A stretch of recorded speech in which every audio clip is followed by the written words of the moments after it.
finding the time is really important, but I find it hard to find the time to find the time to study, and I end up studying around from 10 o'clock to 12 o'clock Pacific time. Um, and what I do is when I study, I would search online, and then I would go online and I would I would research the question, and I would read every comment about that question. I would read every answer about it. I would read whatever I can. And I feel like I need to do that because I don't really have any background in English LSAT writing or English LSAT reading. And English is my second language, obviously. And so I need to improve my skills of noticing these little things that are part of the question. And in the LSAT session we held yesterday, I was actually laser focused, and it was just mind blowing just hearing these little things that could change the whole meaning of the sentence, and these little things that some things you need to let go of, and some things you need to understand.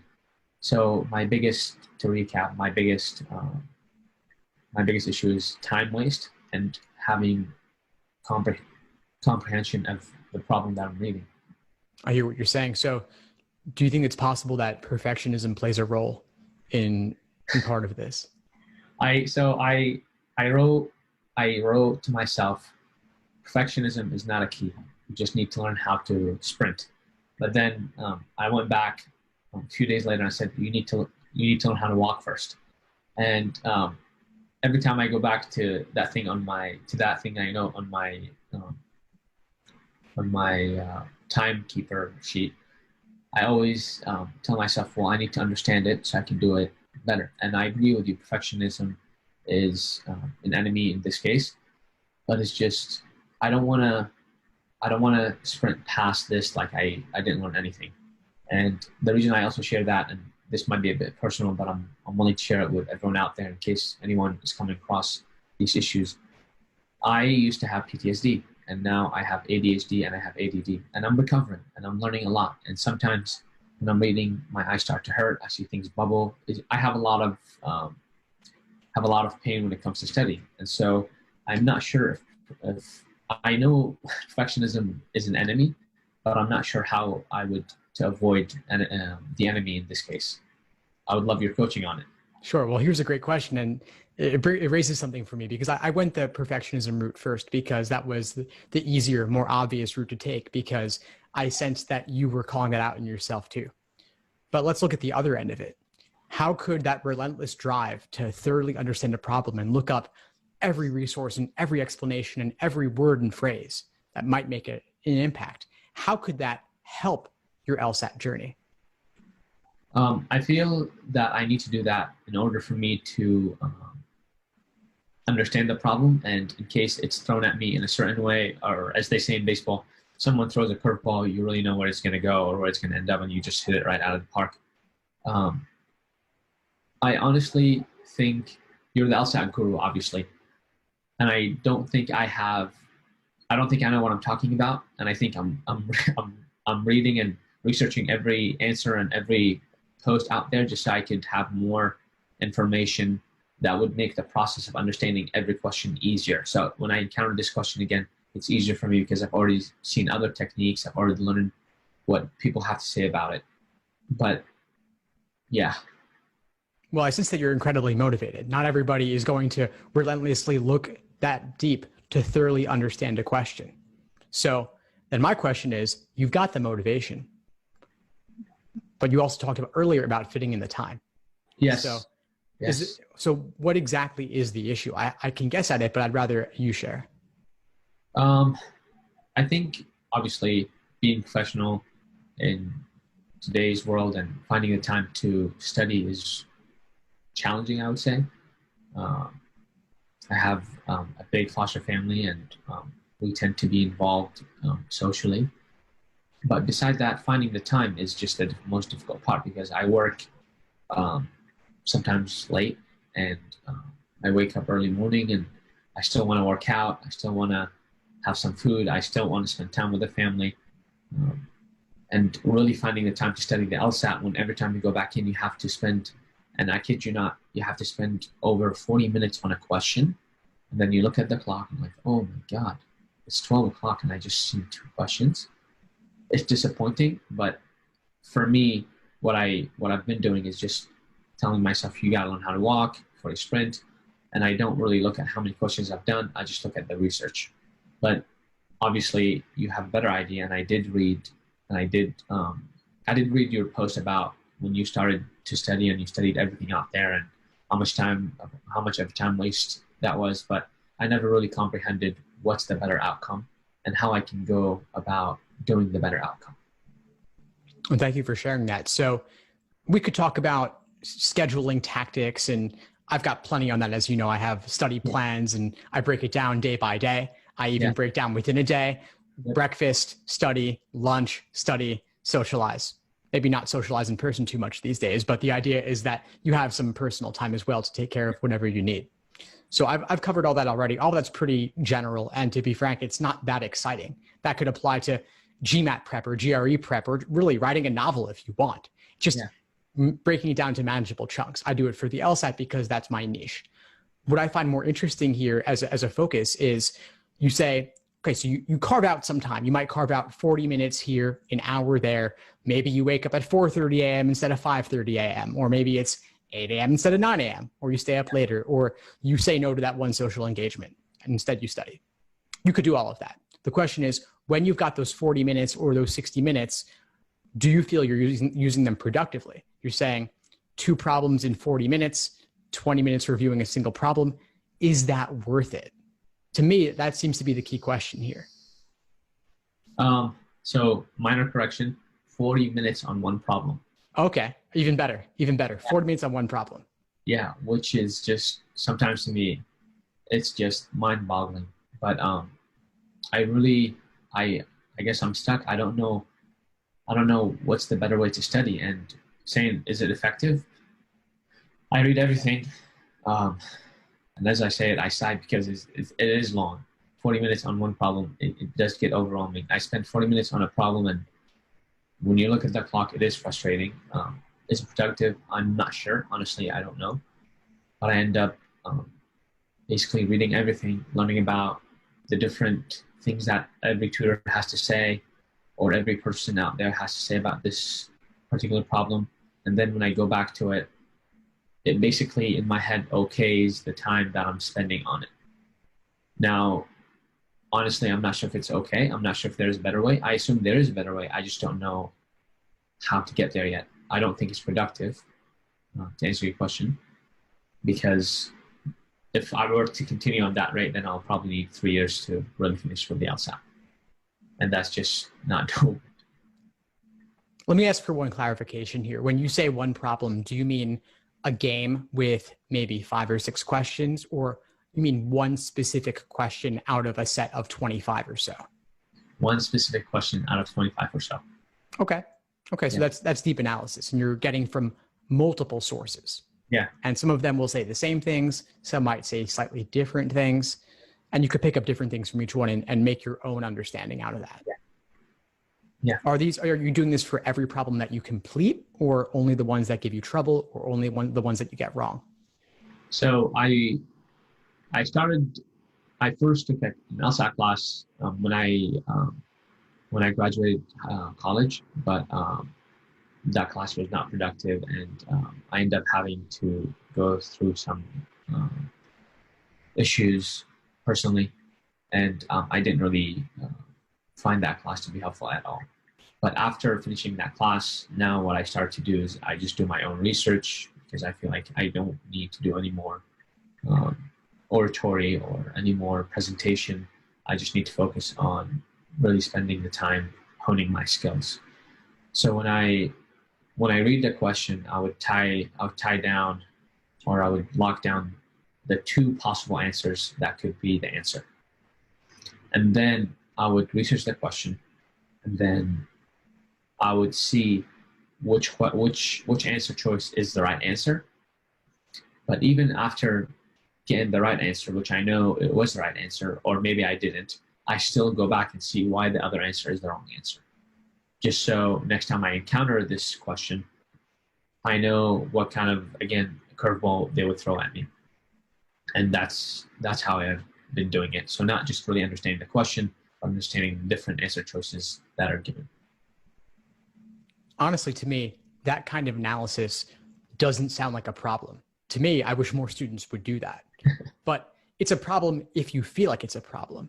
If it's a problem, if it makes you feel demotivated because you feel, okay, well, let's say I'll just make up a number here. You got 20 questions wrong on a given exam. If you got to spend 40 minutes on each of 20 questions, that's 800 minutes. That's over 10 hours. That's a lot of time on one exam. So the question is it worth it? How could I do several exams with that level of detail? So it requires changing your approach in some way if that's what you need to feel confident and comfortable moving forward. But go ahead, please.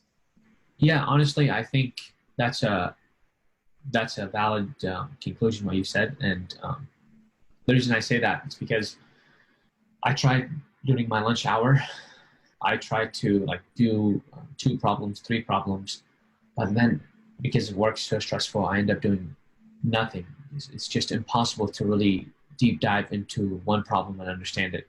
So to be honest, the way I have been keeping myself motivated and the way I have been feeling okay about myself is basically by reading The Economist, or reading any other news outlet that is similar to the LSAT language. And that way I would feel better about myself and not really do the problems. And I'll tell myself the more reading I do, the better I get at diagnosing these problems. And so is it effective? No, because like you said, it's impossible. You're right. Every day I wake up and this is my absolute true 100 feeling. And I have to put this into words and I have to face that. This is the reality. It's going to take me forever to get through the problems. And it's going to take me forever to get through the LSAT. And then the end picture is basically, this is impossible for me to get done with. Why not just quit? And so, yes, I do need to find a better way of studying. Yes, I do need to find a more productive way of doing problems. But I'm just not sure how to get there. Because this is just magnificently time suck, if you may. And it's not really realistic to be studying like that for a year or 2. No, it's not. It's too much, especially when you have other obligations. You're reminding me of someone. First of all, you're reminding me of myself, but you're also reminding me of a friend. This friend, he was a person who liked to collect things.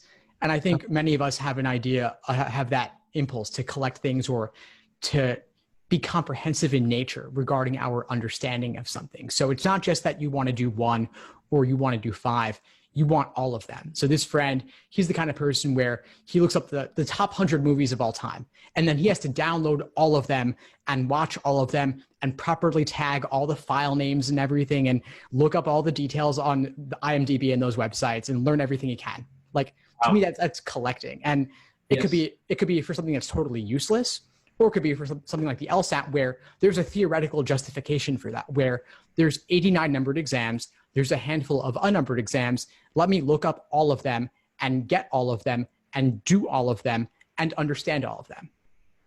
And that's something that I personally fell prey to. Luckily, there were only 40 something back when I was doing it, so it wasn't nearly as much of a job. Now there's more than double. But the idea is that if they're out there, I've got to do them. I've got to master them. And that serves you up to a point. It's probably going to get you a higher score than doing nothing, as long as you don't burn out. So what I'm sensing here is that when there's a problem that you don't get, you're looking up what person A says, person B, person C. There's videos, there's message board postings, there's books that contain it. And so if you could look up for one question, get 7 different sources, that would give you the most comprehensive view. Yes. So I'm going to recommend a totally different approach. I'm going to recommend for you a ban on explanations, where for the next problem that you complete that you have trouble with, you are not allowed to look up explanations for them. For the next, let's say the next week, you cannot look up any explanations. Of course, you can look up the answer key and you can try to develop your own understanding of the problem and write it out for yourself and think on it. And you can form a study group. You can connect with a study partner. You can, of course, bring your questions to the weekly study groups inside the course and get your questions and discuss your questions there. but you cannot look up external recorded or written resources. Okay. What outcome would I get from not looking up answers? I think you'll get a deeper understanding because you're not using explanations as a crutch. I'm not saying that's necessarily what's happening in your specific case, but I think it's a possibility that many other students do fall into that trap, where it prevents them from actually developing their own explanation, their own understanding. Because of course, on test day, nobody else is going to be there but you. You're going to have to engage with the problem and analyze your mistakes and figure out how to avoid the tempting wrong answer and how to avoid being discouraged by the unappealing wording of the correct answer. I'm not saying that you need to be on this band forever. I'm just saying for the next week to remove that obligation on yourself to look up all those explanations and see what changes if you only engage in dialogue. Either you're making a voice memo or you're writing it down, or you're coming to class or going to the study group and discussing it there, where you are personally engaged and you are speaking your understanding to better develop it. And then later, after the week is done, maybe you introduce your favorite source of explanations and use only that. Or maybe you use one or two. But after a certain point, it's diminishing marginal returns. That's just my thoughts. I agree. Yeah, that's a great analysis. Absolutely, yeah. And basically, at the end of the week, I would go back to these problems, understanding what was right and what was wrong and why, or I would just, well, what's the end goal? How would you think over time I would develop the skills to basically understand these problems? At the end of the week, reflect on it and see what it's been like to not use these explanations, and instead to discuss them and to create your own review process. I recommend what I call the Socratic review method, where you're actually writing out your own explanations from scratch. So you've got the problem, you've got the answer that you chose, you've got the correct answer, and you've got to think through specifically, let's say logical reasoning, what gave you trouble about the problem? Was it the stimulus? Was it the question stem? Or was it the choices? What about the stimulus made it difficult wording, failing to use conditional indicator words, requiring the contrapositive, using the word unless, a topic that you don't like? It could be any number of things. Or if it's the choices, let's say, what was tempting about the wrong answer that made it seem appealing, and what ultimately makes it wrong? And what specifically was discouraging about the right answer that pushed you away from it, and what ultimately makes it correct? And you want to reflect on all of that. And that takes time. That alone could take 40 minutes, but it's a different 40 minutes in nature because nobody is giving you the answer, not the answer and the answer key, but nobody's giving you the reasons why the wrong answer is wrong and the right answer is right. You're taking the time to develop it yourself. Interesting. So if I encounter a question and I am not familiar with the analogy, my lack of understanding, my lack of not knowing, or my lack of ignorance to better words, basically I would still answer that question to the best of my ability, and then I would later on view the lesson and then learn how these problems are done. You're saying that is more efficient than reviewing every question and then spending so much time, because you're doing 40 minutes on one problem. You can do 40 minutes on one lesson. I'm saying that if you spend 40 minutes looking at explanations, it can feel, for every single problem that you have difficulty with, you can end up burying yourself under a load that is so overwhelming that maybe you'd rather do nothing at all. Or the load becomes bigger and bigger and bigger. For me, I experienced this personally when I record a lot of videos on Mondays, and then I have to edit the start and end times. I have to decide what I'm going to post, what I'm not going to post. And then if Tuesday is busy, then it delays to Wednesday, and then Thursday. And then next Monday, if I haven't done all the ones from the previous week, I've now got last Monday's and this Monday's. Like at the moment, I have videos from 2 weeks ago that I haven't even touched yet. And it's been killing me every day. But there's more pressing things at the moment, so I'll get to them later. But with the LSAT, to bring back to you, if you've got last week's problems and the problems the week before, I could very easily see the same thing occurring. And so I want to remove that obligation on you. And if you are going to spend 40 minutes, let's change the nature of what that 40 minutes looks like and see if that gives you different results. Okay. And how would you overcome the feeling of, oh, I got them all wrong? Well, it's okay to get them wrong. The question is, can you understand why you got them wrong? And obviously, explanations make it seem super easy, Yeah. but they could prevent you from really developing your own understanding and your own style of approach and your own style, way of getting it. And not all explanations are perfect either. And the solution could be, well, let me look at 7 different sources and then figure out what seems best to me. And you could do that sometimes. Maybe you don't need all 7. Maybe 2 or 3 sources or even 1 would be enough. Yep. But my point is that I think you're just putting too large an obligation on yourself. I had a student the other day who said that it was taking her 5 to 6 hours to review a single exam. And she felt like that was too much. And I asked her, well, do you feel like you're getting value out of it? And her answer was yes. And she's using the Socratic review method. And so for her, I said, well, you know what? It's taking a long time. It's preventing you from doing more exams and more timed sections. But if you feel you're getting value out of it, great, keep it up. But even doing, let's say she's reviewing 20 questions, she still wasn't spending 40 minutes each. Maybe some problems, it's taking her 10 minutes to use the Socratic review method. Others might take 15. Others might take 20. Maybe a super tough one takes 40 if you're reviewing it on your own with the Socratic review method, and you're also using all of these other sources, especially if you're watching videos. That could be time consuming too. Yeah. So just food for thought. Yeah, I usually, whenever I look at a problem, and then I usually try to read, not to really look at videos, but whenever I do videos, they are time consuming. So this isn't advice for everybody else. I just put it at point 2. And then the person giving the presentation seems as if they were drunk and they just babble really, really quick, but you get used to it. Yeah, for sure. No, I definitely, I would do that myself. I'll do 1.5x, I'll do 2x, depending on the situation, even just for other things too. That's a useful tip, definitely. And so that's another way to save a little bit of time. Obviously with written, you can scan very easily, but I'm saying that the explanations might be taking you longer than you need. And it also might not be the right thing for you to be doing to get the level of understanding that you're looking for. Yeah. Thank you for helping me get to this conclusion. Honestly, I think in my head, I'm playing this scenario where tonight I'm going to go and get 40 questions done instead of doing 1 question in 40 minutes. I'm just going to get all 40 questions that I need to get done and just continue sprinting until I have to stop sprinting. Awesome. Fantastic. And just one caveat there. I'm saying to not spend quite so much time reviewing, but also to change the nature of your review. So I'm not saying do 40 problems and just move on to the next ones. I want you to adopt a different review method. And I'll send you a link to a video in the course about how to review problems in this style that I mentioned in the Socratic review method. And so maybe you won't have to spend 40 minutes reviewing 1 problem. Maybe you'll do 4 problems and spend 10 minutes reviewing each of those specifically. Or you may just say, you know what?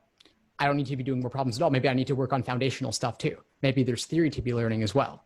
There's all different ways you can orient your LSAT prep to get different types of value out of it. Okay. Yeah, that's really interesting. Thank you for sharing that. I'll definitely heed your advice and see how it works. And if it doesn't, then I got your email.